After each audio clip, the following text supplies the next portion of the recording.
Well, how you like the movie business so far? Fantastic. All right? You're relaxing a little bit more there now. You were scared at first, weren't you?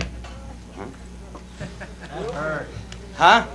That hurt. Oh, yes. All over its body. Hey, we haven't told any stories on this show yet. Would you like a story? Huh? One story? RINDERCELLA. Who said that? RINDERCELLA. You mean where you take the English language and turn it around? Like my name being Ronnie would be Enor. Bill would be Lib.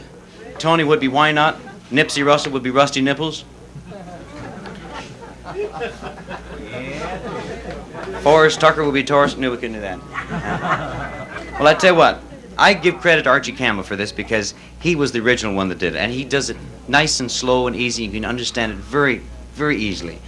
But I'm going to take the same stories that he did, Cinderella, except I'm going to add Sleeping Beauty and Little Red Riding Hood. Except I'm going to do it in rapid fire. Because we don't have much on this tape. At least time, that is.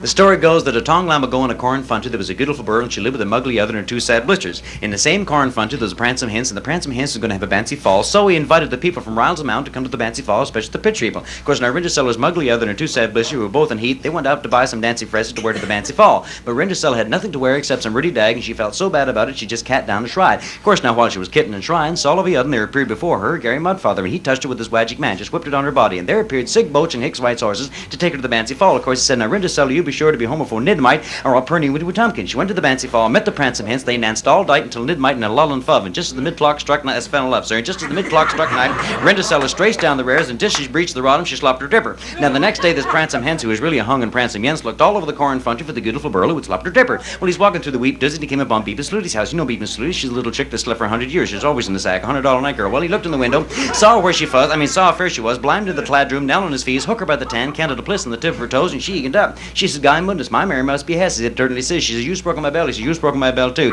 He realized this was the wrong house, so he blind back out of the clad room, went further into the wheat goods, and this time he came upon none other than Kittlebed Hidinggood. Now you know Kittlebed Hidinggood. She's the little chick that was taking some brashly frayed nookies to her man brother, right? And when she got to man brother's house, the wig bad buff jumped out of bed and grabbed her and says, I'm going to eat you. She said, don't be a kiss anymore. And just at that point, the chudwhopper walked in. The chudwhopper topped her off the buff's tail, and the buff ran off into the wheat goods, but he came back later looking for his piece of tail, and this time the chudwhopper topped off the buff's head. Because it just goes to show you should never shoot Chad over a little piece of jail. He's desperate. He's got to find RINDERCELLA. He kept on looking. He finally came upon a little shack up in the woods, kind of a shack up in the woods. He doctored on the road, went in. There was RINDERCELLA, her mugly other, and two sickly us. Now he tried it on her mugly other and it fit, and did he tried it on her suit, two sad blisters and fit, and did he turn on RINDERCELLA, it fit in. It was exactly the sight rise. Well, they lull and fuv all over again. They were married and lived happily after happiness. Of course, now the story of the more is this: if you should go to a Bancy Fall and want to lull and fuv with her happiness, don't forget to slop your dipper. Praise the Lord.